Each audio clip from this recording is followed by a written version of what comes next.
Hello and welcome to Road to the Record, episode 8. It is June 8th. This is episode 8. We have so much to talk about regarding numbers, and I'm excited to get into it. My name is Lyd Marie. If you're just joining me for the first time, this is a YouTube series where I talk about the process of independently producing and releasing my sophomore record for you. Go back and check out the other episodes. Like and subscribe, follow along with the journey, get involved, join my email list. I don't know, I'm happy you're here. I'm happy you're interested in hearing about all the nitty-gritty, the ups and downs of being an artist in 2025. So let's get into it. This episode, I want to talk about my release strategy, which I'm nailing into place, very exciting. I want to talk about trusting the timing, trusting the process, and I want to talk about merch. So let's start there. I made stickers, QR code on the back. These stickers kind of work as like a little business card, which is really cute. All the merch is kind of evolving around these boots.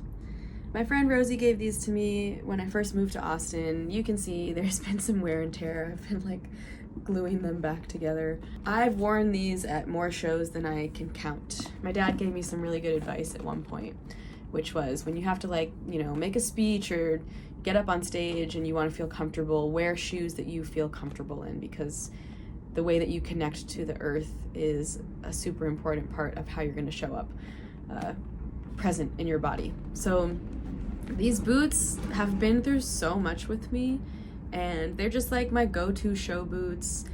They're like a symbol of Texas, they're my two-stepping boots, but they are something that I brought with me to New York and kind of like always tie me back to part of my heart that will always be in Texas.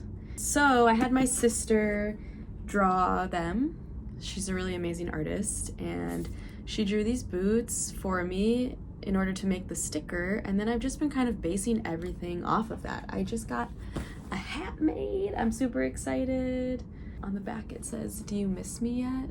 First line from the title track of the song For You. When I'm making merch, I just think about like, what is something that I want to have in my wardrobe or my life that I'm going to be excited about. I'm loving this color brown, especially since I dyed my hair. So I knew I wanted to make a brown hat. I've been really into hats since moving to New York, as you can see. The other thing I'm working on right now is these little enamel pins that I'm going to base also off of the boots. Like, a pin with this kind of backing. You want to have merch at different price points. So if I sell the hat for $30, I want to have something for people that are like, I want to support, but I can't spend $30. So you can buy a pin for $5. As you may or may not know, merch is super important for independent artists because it's a big part of how we make any money these days. And the fact of the matter is, shows are also expensive to put on. I'm going to break it down for you real quick with some math. I played a show on Monday. It was awesome, by the way, but between paying all of my bandmates, $150 each for rehearsal and the show, the cost of the room, $180, and paying a videographer, $200, potentially another $150 for editing those videos. I don't even know how much I made yet because the venue hasn't gotten back to me and it's been a week. So let's do some math. $30 tickets. If 60 people came, I think we had around 60 people, that's $780 minus the room fee, $180, that's $600. And then we're gonna split that in 3 ways because there were 3 bands, so that's $200 per band. And I spent $710. So whatever we actually made on the show doesn't even cover just my costs alone, and that's not including the other 2 bands that played. That's just the reality, and that's why merch matters. Moving on, I know I've been telling you for weeks and months now that the mixing is almost done. If you're not a musician and you don't know about the process of mixing, it is a journey. It's like that last little 10% where you're like, the song is almost done and it sounds super close, can actually be the longest of the entire process. But it is actually getting really close enough that I have written out my release dates, which up until now I haven't wanted to do because I never want to pick a release date before the song is done. the last thing I want to do is rush the final process, because that's often the most important part. There's never a good time to put out music. You know, it's always going to be hard. So why rush the process? If you can afford to wait and really take your time to think out your strategy, get the music as good as it possibly can be, have everything prepped ahead of time, it's just going to make the release process so much more fun and smooth for you. So I've been really leaning into that these last couple months. At first it was hard. At first I was like, I'm behind, I should be done already. I wanted the record to be out this summer, but I've worked so hard on it up to this point. Like, why rush the final process? But this week I picked release dates, which is really exciting, and here's how it came about. Because I wanted the record to be out this summer and I realized it wasn't going to be possible, and I'm leaning into the fact that a fall breakup album is also cool, I decided I need to put out something. And I had these little voice memos that have been floating around for the past, actually like the first one I wrote 8 years ago. They're just these perfectly imperfect songs that I recorded in the moment, and there's something so intimate and pure about these songs. So I decided to put out an EP called 3 Voice Memos as a kind of prologue to the album. They tell the story of how I love and how I fall in love, and they kind of preface the emotional depth that you're gonna hear in the record. There's something that felt good about like releasing these really raw, unfinished songs in order to help tell the story of the album to come. It'll sound a lot more polished, but it still comes from that same place of like, I just recorded this in the moment that the song came out of me. So the 3 songs, one of them I wrote 7 years ago, one of them I wrote 1 year ago, and one of them is actually the original demo of a song that's coming out on the album called Masochist.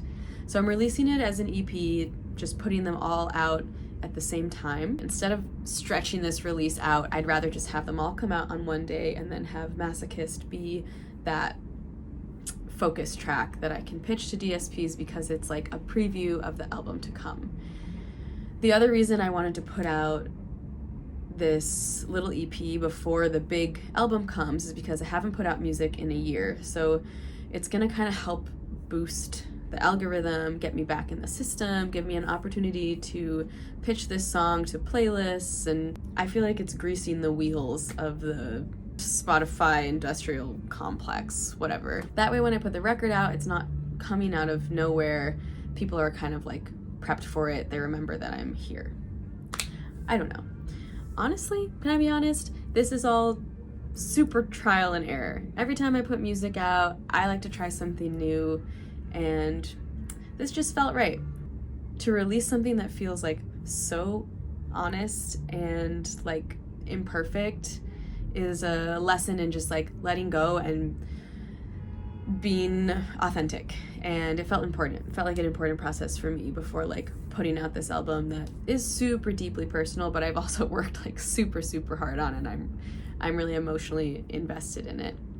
It feels good to like give these sweet love songs away, because they really were written for like special people in my life, and I'm excited to share them with you.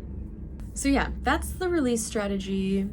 Start with a little teaser, a little seed that is gonna set the stage and set the story for what is to come. So I want to circle back to something I spoke about in the beginning of the episode, about how artists often feel like we are running late, we are not doing enough, we missed the boat. And my advice to you is pay attention to the little signs and the little offerings that are coming your way, that are going to help you kind of figure out some of that big picture stuff. You know, I've been avoiding choosing the date of the album release and just been a little overwhelmed by it for the last couple months.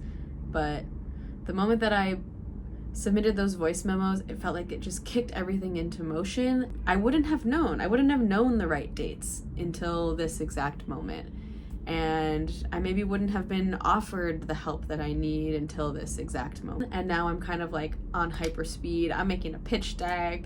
I'm planning out all of the video content, which I'll probably talk about in the next episode. Things are falling into place. People are showing up that want to help. Artistic inspiration, you never know when it's gonna come for you. And when it does, like, be ready to catch it and then run with it. Things will fall into place. You will get the support that you need, and there's no such thing as being late. We are always on time. We are always on time. We are always on time. Thank you for being here with me. Thank you for following the journey. I will see you soon.